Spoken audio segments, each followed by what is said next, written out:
अस्सलाम वालेकुम नाज़रीन, मैं उलवीना आगा और आप देख रहे हैं प्रोग्राम इनसाइड द न्यूज़। नाज़रीन, कराची के हवाले से बातचीत जारी है, जहाँ पे अपोजिशन जमातों का मुख्तलिफ स्टांस है।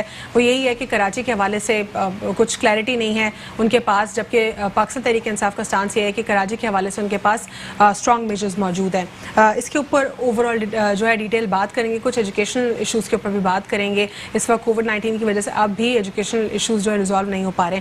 हमारे साथ स्टूडियो में मौजूद हैं कमर अख्तर नकवी साहब, रहनुमा PSP, और हमारे साथ मौजूद है मोहम्मद अकमल साहब, तज्जियाकार हैं, और हमारे साथ अख्तर अनाई साहब भी मौजूद हैं, माहिर तालीम।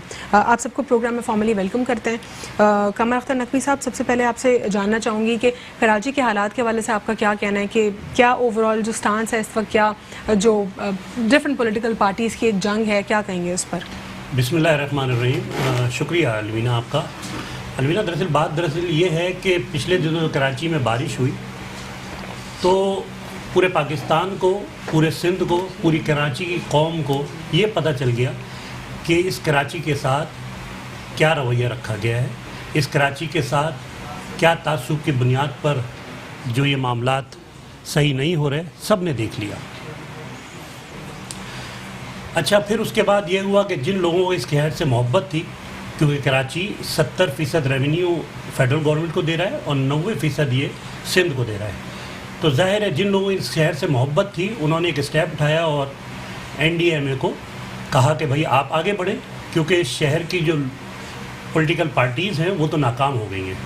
तो उन्होंने नालों की सफाई की जिम्मेदारी उनको दी और हमने देखा कि कुछ नालों की सफाई शुरू भी हो गई, और ख़ास तौर पे गुज्जर नाला है, मुझे ख़ुद वहाँ पे मैंने विज़िट किया तो मैंने देखा कि वहाँ पे इंकरेजमेंट भी ख़त्म की गई और वहाँ के रहने वालों ने सुकून का सांस लिया कि अब बारिशों में कम से कम उनके घरों में गंदे नाली का पानी नहीं आएगा।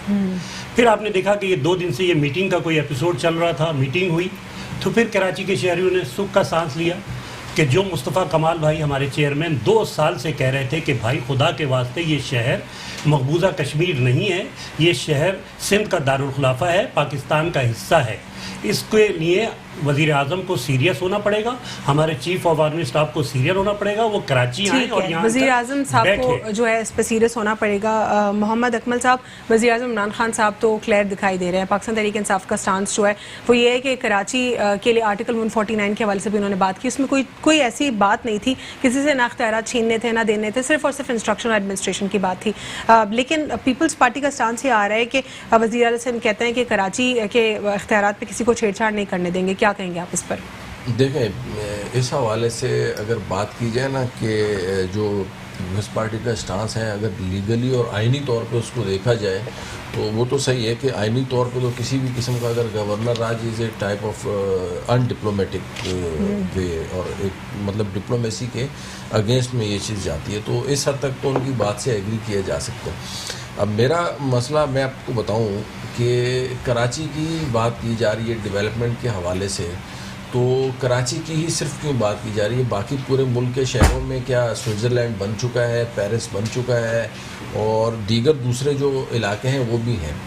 तो अल्टीमेटली चाहे वो फेडरल गवर्नमेंट हो, प्रोविंशियल गवर्नमेंट हो या आपकी लोकल गवर्नमेंट हो, ठीक है ना, काम जो अल्टीमेटली ये सारे के सारे करने हैं ना वो NDMA ने करने हैं, ना वो जो है वो सूबाई गवर्नमेंट की जुरिसडिक्शन है, ना ही वो जो है वो फेडरल गवर्नमेंट की जुरिसडिक्शन है। बेसिकली ये काम करने हैं यहाँ की जो लोकल गवर्नमेंट है, यहाँ की क्या मतलब जिस इलाके की भी, जिस शहर की भी लोकल गवर्नमेंट हो, अल्टीमेटली जो राइट होता है वो उस इलाके की लोकल गवर्नमेंट का होता है। अब इसके ऊपर एक पॉलिटिक्स खेली जा रही है। पिछले दिनों एक वीडियो वायरल हुई थी कमरान खान की, उसमें भी जिक्र उन्होंने किया कि ये कुछ समझौता हो गया सारी पार्टियों के दरमियान। इसी तरीके से असद उमर साहब का भी कोई बयान आया। अब इसी के रिएक्शन में जो है वो सिंध गवर्नमेंट थोड़े से अग्रेसिव बयानात दे रही है। ज़ाहिर है अब उनको अपनी जो उनकी भी एक जमहूरी और इलेक्टेड गवर्नमेंट है, अगर उसके आइनी इख्तियारात के ऊपर कोई भी मतलब छेड़छाड़ करेगा गैर आइनी, ठीक है अकमल साहब, यहीं से कंटिन्यू कीजिएगा एक वक्फे के बाद कि ये एक पॉलिटिकल वॉर है। अकमल साहब कहते हैं कि कौन सी पॉलिटिकल वॉर है और इस वक्त सिनेरियो वो करंटली क्या देख रहे हैं और फ्यूचर में क्या उनको दिखाई दे रहा है। एक छोटे से वक्फे के बाद से inside the news. Welcome back after break. नाज़रीन, ब्रेक से कबल हम बात कर रहे थे कराची के मामलात के ऊपर। अकमल साहब, आप बता रहे थे कि एक पॉलिटिकल गेम है, पॉलिटिकल वॉर है, इसीलिए एक दूसरे के ऊपर तमाम तर मामलात डाल रहे हैं सब। जी, मैं यही कह रहा था कि बेसिकली असल में कराची का मसला इसीलिए हाईलाइट किया जा रहा है कि इसमें हर एक पार्टी का कोई ना कोई वेस्टेड इंटरेस्ट है, और ज़ाहिर है कराची को जो है ना हर कोई जो है वो सोने का अंडा देने वाली जो है वो बत्तख समझता है। तो उसके चक्कर में ये हो रहा है कि हर एक जो है ना वो कराची को ही नज़र आ रहा है, कराची नज़र आ रहा है। ठीक है भाई, कराची में जो चीज़ें हैं और जो प्रॉब्लम्स हैं उनको हाईलाइट भी करना चाहिए, उनको हल भी करना चाहिए, लेकिन अब उसमें कभी किसी का बयान आ जाता है, कभी किसी का बयान आ जाता है, तो बयानबाजी और दर बयानबाजी चल रही है। हालात ख़राब से ख़राब तर होते जा रहे हैं, वो आपके सामने हैं। ठीक है ना, कोई ना सड़कें बन रही हैं, ना कोई नए प्रोजेक्ट्स आ रहे हैं, ना किसी डेवलपमेंट के कोई मंसूबे आ रहे हैं। अब ये सारी चीज़ें करनी होती हैं लोकल गवर्नमेंट ने।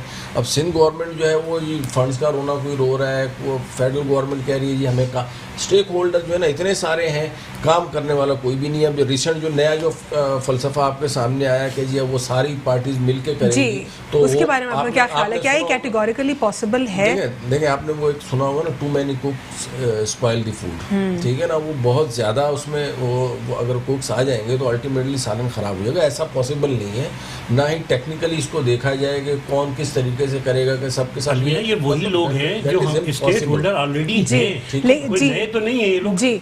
तो ये इसमें इस गेम में जिस तरह हम ये देख रहे हैं कि ये बात तो नहीं हमारे सामने आई, फर्स्ट टाइम आई है कि तीनों पॉलिटिकल पार्टी साथ करेंगी काम, लेकिन इसमें लोगों का ये मानना है कि ये तो 24 घंटे भी साथ नहीं चल सकते। बिल्कुल ऐसे ही ना, पॉलिटिकली भी पॉसिबल नहीं है और वैसे लीगली भी देखा जाए, और किसी भी हर एक के नज़रियात अलग हैं, एक दूसरे से चीज़ें अलग हैं। देखें, इस कराची के मसले को अगर आपने लॉन्ग टर्म हल करना है तो उसके लिए आपको लोकल जो नुमाइंदगान हैं, जो भी लोकल नुमाइंदगान मुंतखब हों, आपने उनको राइट देना। मेरी गली है, मेरा घर है, भाई मुझसे ज़्यादा किसको पता है इसमें खराबी होगी? ठीक है, तो बाहर से लोग आके थोड़ी उसको करेंगे। ठीक है। अख्तर रानी साहब, आप क्या समझते हैं? जिस तरह अकमल साहब कह रहे हैं कि लोकल लोगों को जो है इख्तियार देने चाहिए, लेकिन यहाँ पे तो तीनों पॉलिटिकल पार्टीज कह रही हैं कि हम साथ में काम करेंगे, तो क्या तीनों पहले इन द फर्स्ट प्लेस साथ में काम कर पाएंगी? और सेकेंडली, ये कब तक चलेगा? क्या कराची के ऊपर कोई परमानेंट सोल्यूशन नहीं आएगा?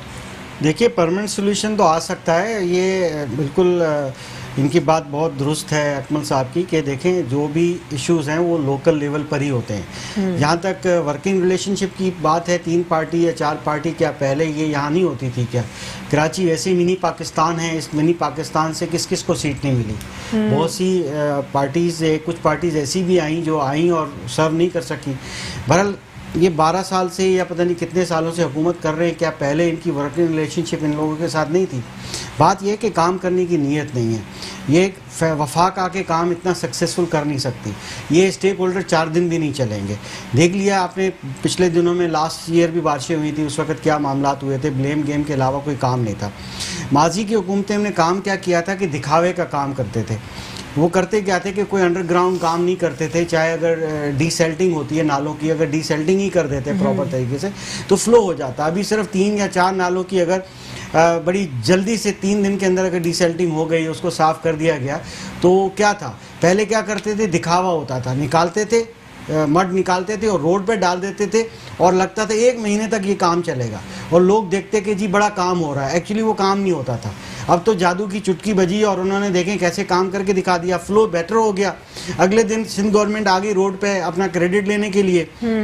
बात यह है कि यहाँ तो ब्लेम गेम का मसला है, दूसरा क्रेडिट किसी का भी होगा वो फौरन जब हाईजैक करने की कोशिश की जाती है। FWO ने वफाकी इंस्ट्रक्शंस के ऊपर काम जारी किया और डेली बेसिस के ऊपर हमने ये भी देखा कि पानी रोज़ ड्रेन हो रहा था और बहुत सारे नाले जो हैं, जिसमें से एक गुजर नाला भी है कोरंगी और मलीर का, वो उसकी हमने सफाई भी देखी।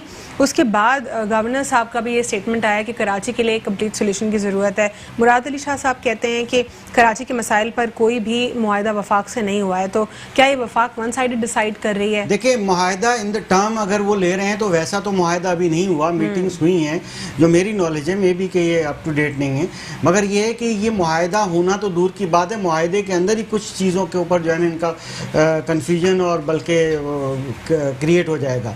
तो ये चलेंगे भी नहीं, 4 दिन भी नहीं चलेंगे। बेटर ये है कि अभी भी हमारी लोकल गवर्नमेंट, जो लोकल पार्टीज़ हैं, उनकी शराकत के साथ, जो हमारे इलेक्टेड मेम्बरान हैं, उनकी शराकत के साथ एक वर्किंग रिलेशनशिप डेवलप करें। मैंने आपके प्रोग्राम में 1 साल पहले, 2 साल पहले हमेशा कहा, इस साल ख़ास तौर पे कहा था कि पीपल्स पार्टी के पास और यहाँ की दूसरी सियासी पार्टीज़ के पास, ख़ास तौर पे पीपल्स पार्टी का ज़्यादा इस दफ़ा स्टेक है। मैंने ये कहा था सिंध के अंदर अगर ये इस साल काम नहीं करेंगी, इस अपने ड्यूरेशन में काम नहीं करेंगे, तो पीपल्स पार्टी का वोट बैंक जो है वो खत्म हो जाएगा। ये मैं कई सालों कई प्रोग्राम में ये आवाज़ बुलंद करता आया हूँ, और ये वही इंडिकेटर है, वही चीज़ है कि अब जो है वफाक के हवाले कराची करने की बात की जा रही है। अब इस तरह से बिल्कुल काम नहीं चलने वाला। कितना नोचा जाएगा मुझे बताइए कि अगर हड्डियाँ ही बच जाएं, गोश्त का कोई टुकड़ा ना हो, आप कितने फंड्स को नोचेंगे? आप कुछ डिलीवर कर दीजिए, कुछ तो करें। अगर आपने अपनी साख और बका का ख्याल रखना है, आपकी एक पार्टी है, आपका वोट बैंक है, इसी तरह से दूसरी पार्टीज हैं, वो भी काम करती हैं, उन पर ट्रस्ट करना चाहिए इनको। ये ट्रस्ट ही नहीं करते थे। ट्रस्ट की बात अगर हम यहाँ पर देखें, कमर अख्तर नकवी साहब, जो वफाक का स्टांस आ रहा है वो ये कह रहे हैं कि वफाक गैर आईनी इक़दाम नहीं उठाएगी, वज़ीर आला सिंध को यकीन दहानी कराई हमने, लेकिन वो जो मुराद अली शाह साहब हैं उनके स्टेटमेंट से जो है अभी भी कुछ कन्फ्यूजन सामने आ रही है। बिल्कुल अलवीना, आप सही कह रही हैं। देखिए, इनके जो बयानात आने शुरू हो गए हैं, मुझे तो समझ में नहीं आता कि एक फेडरल गवर्नमेंट जो आपको यकीन दिला रही है कि आपके जो 18वीं तरमीम के जो इख्तियारात हैं उनके हिसाब से आपको जो है नहीं छेड़ा जाएगा, तो आप क्यों इस कराची के साथ तासुब बरत रहे हैं? यानी कि अब इनके बयानात से अब ये तासुब की बू आने लगी है, कराची को और नोच नोच के खाना चाहते हैं। ये सब मिलकर ये चाह रहे हैं कि ये कराची को और तबाह बर्बाद किया जाए, यहाँ की जो आवाम है उसको मज़ीद परेशान किया जाए। और देखें, ये कॉस्मेटिक सर्जरी कब तक चलेगी? ये जो आपने बताया अभी एनडीएमए और EFW काम कर रही हैं, देखिए ये तो वफाक की इंस्ट्रक्शन पे हुआ ना, वक्ती हल है। देखिए हमारे चेयरमैन, मैं आपको फिर वही बात कहूँगा, जो सोल्यूशन है वो तो प्रोविंशियल और लोकल गवर्नमेंट ने करना है ना। देखिए हमारे चेयरमैन के पास सब चीज़ों का सोल्यूशन है। उन्होंने शहर को 5 साल चलाया है, इस शहर को रोशनियों का शहर बनाया, इस शहर को दुनिया के साथ बड़े तेज़ी से तरक्की करते हुए शहर का रुतबा दिलाया है। उन्हें बेस्ट मेयर का, मेरी समझ में ये नहीं आता, एक आदमी ने इस शहर को बना दिया, दिखा दिया कि काम कैसे होता है, फिर उसको क्यों नहीं ऑन बोर्ड ले रहे? ऑन बोर्ड लेना चाहिए। एमक्यूएम का कहना ये है कि एमक्यूएम पाकिस्तान कहती है कि अब उतने राइट्स नहीं जितने मुस्तफ़ा कमाल साहब के वक्त में थे। देखिए, बात फिर वही आती है कि बात किरदार की है। आपका जब किरदार ही सही नहीं होगा तो आप इस शहर को कैसे बनाएंगे? पहले तो अपना किरदार सही करें ना। तो आप यही इख्तियारात, मुस्तफ़ा कमाल भाई ने तो चैलेंज किया था ना, उन्होंने खड़े होकर जब इनको तजलील की गई थी, PD का जो उसका उन्हें ओहदा दिए के बताया था कि आप कर लें, तो वो तो तैयार थे करने को। और इन इख्तियारात में वो 50 दफ़ा कह चुके हैं कि इन इख्तियारात में भी शहर की सफाई हो सकती है, शहर का कचरा उठ सकता है। ये सब झूठ बोलते हैं, ये सिर्फ और सिर्फ जो है अपनी नाहली को छुपाने के लिए इस कौम के साथ एजुकेशन के हवाले से क्या कहेंगे? क्योंकि पूरी दुनिया में एजुकेशन डिस्टर्ब हुई है, लेकिन पाकिस्तान में कुछ ज़्यादा ही इफेक्ट हुई है, ज़रूरत से ज़्यादा, और पॉलिसीज़ भी एजुकेशन के हवाले से बिल्कुल नहीं दिखाई दी क्लियर। देखिए, जहाँ तक एजुकेशन का ताल्लुक़ है तो ये बात आपकी सही है कि हमारे यहाँ ज़्यादा डिस्टर्बेंस हुई है, और इसी वजह से जो SOPs पे जो अमल इन्होंने सिंध गवर्नमेंट ने कराया है, और इसमें मेरे ख्याल से अभी तक तो बज़ाहिर इनके प्लान ऐसा लग रहा है कि मुझे अभी ये नहीं खोलेंगे, और अभी देखिए खोलना भी नहीं चाहिए। मैं समझता हूँ ठीक है, आप कहते हैं कि अभी नहीं खोलना चाहिए, लेकिन मोहम्मद अकमल साहब, आप क्या कहते हैं इस पर? आपका क्या स्टांस है? आपसे जब भी मेरी बात हुई इस पर, आप भी जो है सिंध गवर्नमेंट की फेवर में रहें, लेकिन दूसरा स्टांस जो कि इंटेलेक्चुअल्स का आता है, स्कॉलर्स का आता है, आप खुद भी तज्जियाकार हैं, खुद भी एजुकेशन से एसोसिएटेड हैं, लेकिन आपका क्या पर्टिकुलरली स्कूल्स के हवाले से ख्याल है कि नहीं होने चाहिए, या कॉलेजेस और यूनिवर्सिटीज़ के हवाले से भी? क्योंकि सबके जो है बहुत ज़्यादा अफेक्ट हुई है तालीम, चाहे स्कूल, कॉलेज या यूनिवर्सिटी में हो। देखें, इसका जब से सबसे ज़्यादा जो रिस्क में वो आपको बताया शुरू में भी कि वो 5 से लेके 7-8 साल तक के बच्चे जो है ना, उनको ज़्यादा रिस्क पे होते हैं।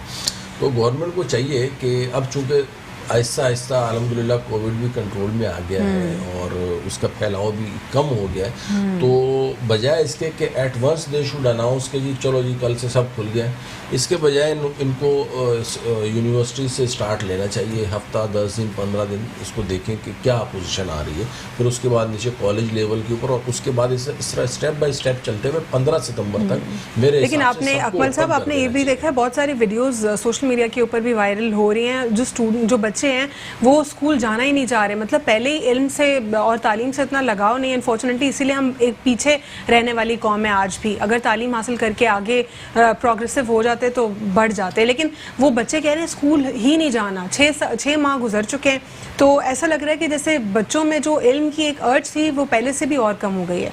अच्छा, ये जो है ना, ये क्लास टू क्लास जो है वो वेरी करता है। मिडिल क्लास में बच्चों को कुछ और सिनेरियो है, अपर क्लास में कुछ और है, लोअर क्लास में कुछ और है। अगर हम आप लोअर क्लास के या मिडिल क्लास के बच्चों की बात करें जिनको बहुत ज़्यादा सहूलियात वगैरह नहीं है मैसर, तो उसमें तो कोई शक नहीं है कि वो बग़ैर एजुकेशन के और मतलब दूसरा उनके पास वो रिसोर्सेज भी अवेलेबल नहीं है जिसके ज़रिए वो लोग एजुकेशन हासिल कर सकें। तो उस हवाले से तो उनका बहुत नुकसान हुआ है। ज़ाहिर है अब उन्होंने अपना एक वक्त जो है वो काफ़ी हद तक बर्बाद किए। Throughout the Sindh government देखें तो आप अगर सिंध में देखें, लेकिन एलीट प्रोपोर्शन हमारे पास कितना है? एलीट की अगर बात करें मुल्क में है कितना एलीट स्कूल्स का प्रोपोर्शन? उस क्लास की बात नहीं कर रहा। इवन जो मिडिल क्लास है वो भी कम है। जिनके पास आजकल ये मोबाइल तो हर एक के पास अवेलेबल है ना। अच्छा, मोबाइल के ऊपर मुख्तलिफ गेम्स भी हैं, सॉफ्टवेयर भी एंड्रॉयड के ऊपर आए हुए हैं। तो अब मैं बिल्कुल लोअर तबके की बात कर रहा हूँ जिसमें हार्डली 40 to 50% जो है ना वो आबादी आती होगी। रेस्ट ऑफ दी बच्चे जो है उन्होंने अपने टाइम को, कई ऐसे हैं जिन्होंने ऑनलाइन क्लासेस वगैरह की हैं, क्लासेस वगैरह अटेंड भी की हैं, ठीक है ना, और इसी तरीके से, लेकिन उसके बावजूद उन्होंने अपना टाइम जो है ना वो मुख्तलिफ गेम्स वगैरह में खेलते हुए बर्बाद किया है और उनकी आदतें किसी और तरीके से ख़राब हुई हैं। तो सोल्यूशन ये है कि गवर्नमेंट को अब स्टेप बाई स्टेप जो है एटलीस्ट यूनिवर्सिटीज़ और कॉलेजेस को तो जो है ना वो मतलब 18+ तक के जो भी एजुकेशनल इंस्टीट्यूशंस हैं उनको बहरहाल ऑन कर देना चाहिए इन करंट सर्कमस्टांसेस। ठीक है, मोहम्मद अकमल साहब कह रहे हैं कि जो कॉलेज और यूनिवर्सिटी के स्टूडेंट्स हैं वो खतरे से या रिस्क फैक्टर से बाहर हैं, तो उनके लिए देयर इज नो हार्म, लेकिन स्कूल्स के लिए वो कह रहे हैं कि जो है इनके साथ कोविड-19 का ग्राफ तो ऑलमोस्ट हमें दिख रहा है कि अल्लाह का शुक्र है ख़त्म ही हो गया है। देखिए वही बात है कि 4% से भी नीचे आ गया है। अगर डेटा आप गवर्नमेंट से पूछें कि चिल्ड्रन कितने अभी तक अफेक्टिव हुए हैं, उसका क्या स्टडी है, क्या रिसर्च है, इनके पास डेटा इतना है ही नहीं और एक्चुअली इतना परसेंटेज है ही नहीं। 1% भी नहीं है, 1.5% भी नहीं है, सॉरी 0.5% भी नहीं है। यूके के अंदर है 0.01%। यूके के अंदर सिर्फ 3 बच्चे अफेक्टिव हुए हैं। मैं अकमल साहब की बात से इत्फाक करता हूं कि उनको बेसिकली सीरियसली ये गवर्नमेंट को चाहिए कि यूनिवर्सिटी लेवल पर कम से कम ये प्रोसेस 15 अगस्त से स्टार्ट कर देना चाहिए था। हाई स्कूल जितने हैं उनके कॉलेजेस, क्योंकि आगे जाके उनके कैप के एडमिशन्स का मामला है, ठीक है, फिर उनका कैरियर एक जो बहुत इंपॉर्टेंट है, मिड ऑफ द एजुकेशन उसमें बच्चे बैठे हुए हैं और वो भाई जो है एडोलेसेंस एज में स्टेप रखते ही जो है स्पॉइल हो रहे हैं। तो उनको चाहिए कि कम से कम हाई स्कूल तक बच्चों को खोल देना चाहिए था और मरहलावार खोलते खोलते जो है सितंबर 15 से क्या बल्कि 1 अक्टूबर तक भी चले जाते तो कोई ऐसी बात नहीं थी।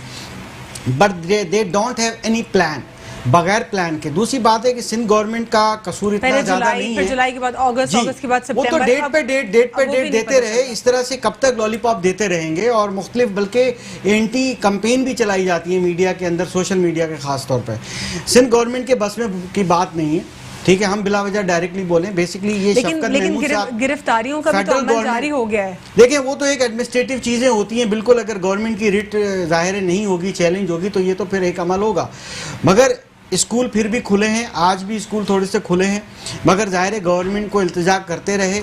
स्कूल बंद हो गए हैं। ये वो स्कूल हैं जो गवर्नमेंट का साथ देते थे। आर्टिकल 25A के तहत आपके शाना बशाना आपकी जिम्मेदारी ये प्राइवेट स्कूल ने ले ली और वो बच्चों को एडमिशन दे रहे एजुकेशन दे रहे थे। अगर ये प्राइवेट सेक्टर बिल्कुल ज़ीरो होता तो आप इमेजिन कर लीजिए कि इस वक्त हमारी एजुकेशन क्या होती, चाहे प्राइवेट यूनिवर्सिटीज़ हैं, प्राइवेट कॉलेजेस हैं, इंस्टीट्यूशंस हैं या प्राइवेट स्कूल्स हैं।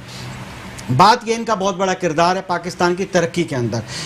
जहाँ तक बात है कि सूबाई हुकूमतों के बस में की बात नहीं है, मैं तो फेडरल गवर्नमेंट की बात करूँगा। एक्चुअली फेडरल गवर्नमेंट की बस की बात भी नहीं है, ये उससे ऊपर की बात है। मगर फिर भी शफकत महमूद साहब को चाहिए कि 7.5 करोड़ बच्चों के ऊपर शफकत फरमाएं। खुदा के लिए, आप तालीम के मिनिस्टर हैं, आपने शफकत नहीं फरमाई। आपको एक प्लान देना चाहिए, एक ऐसा प्लान जो कि आपके ऊपर भी बेहतर हो, आगे भी जहां जिनका एजेंडा लेके आप चल रहे हैं, मगर कम से कम अपनी आवाम को भी पार्शली बचा लीजिए। सर 1 लाइनर दे दीजिए इस पर। बिल्कुल इनकी बात से एग्री करता हूँ कि इमीडिएटली जो है ना वो प्राइवेट एजुकेशन जो है वो यूनिवर्सिटी लेवल से लेके और नीचे तक भी स्टार्ट कीजिए। 15 सितंबर से इवन 15 सितंबर तक सारे खोल दीजिए, प्रोवाइडेड कि कोविड की जो सिचुएशन है वो अंडर कंट्रोल रहती है। तो सर 1 लाइनर। अलवीना देखिए, ये भी एक हकीकत है कि अभी कोरोना ख़त्म नहीं हुआ है। इसको आप ये नहीं कह सकते कि ये पाकिस्तान कोरोना से फ्री हो गया है। तो मैं तो ये समझता हूँ कि जितनी अभी एहतियात और 10-15 दिन कर ली जाए, और ठीक है फिर SOPs तय की जाए, स्कूल के जितनी मैनेजमेंट है, स्कूल के जितने ऑनर्स हैं, प्राइवेट हुए या गवर्नमेंट स्कूल्स हुए, सबको बुलाया जाए, उनके साथ मीटिंग्स करके वो SOPs तय करें, और अगर वो SOPs को फॉलो करते हैं तो बिल्कुल खुलने चाहिए स्कूल। जाहिर है तालीम का नुकसान हो रहा है, हमारी नौजवान नस्ल वैसे ही पीछे है, और ये तालीम अगर उनको नहीं दी जाएगी तो ये और पीछे चले जाएंगे, और पाकिस्तान का मुस्तकबिल जो है वो और तारीख हो जाएगा। ठीक है, बहुत बहुत शुक्रिया कमर अलवीना जी, मैं एक जुमला कहना चाह रहा हूँ कमर साहब की, नकवी साहब की बात से मैं इत्फाक करता हूँ। बात यह है कि हमें हतमी डेट नहीं दी जा रही। अगर हमें हतमी डेट दें, हमें टेबल पे बिठाएं, हम इस बात की गारंटी देंगे 15 सितंबर को खुलेगा। अब आगे मजीद एक प्लान दे दें। अगर प्लान ही नहीं दे पा रहे हैं, इसका मकसद है कि ये डाउटफुल है। ठीक है, बहुत बहुत शुक्रिया सर प्रोग्राम में ज्वाइन करने के लिए। अकमल साहब, आपको भी बहुत बहुत शुक्रिया प्रोग्राम में ज्वाइन करने के लिए। आज के लिए इतना ही। अल्लाह हाफिज़, गॉड ब्लेस यू ऑल।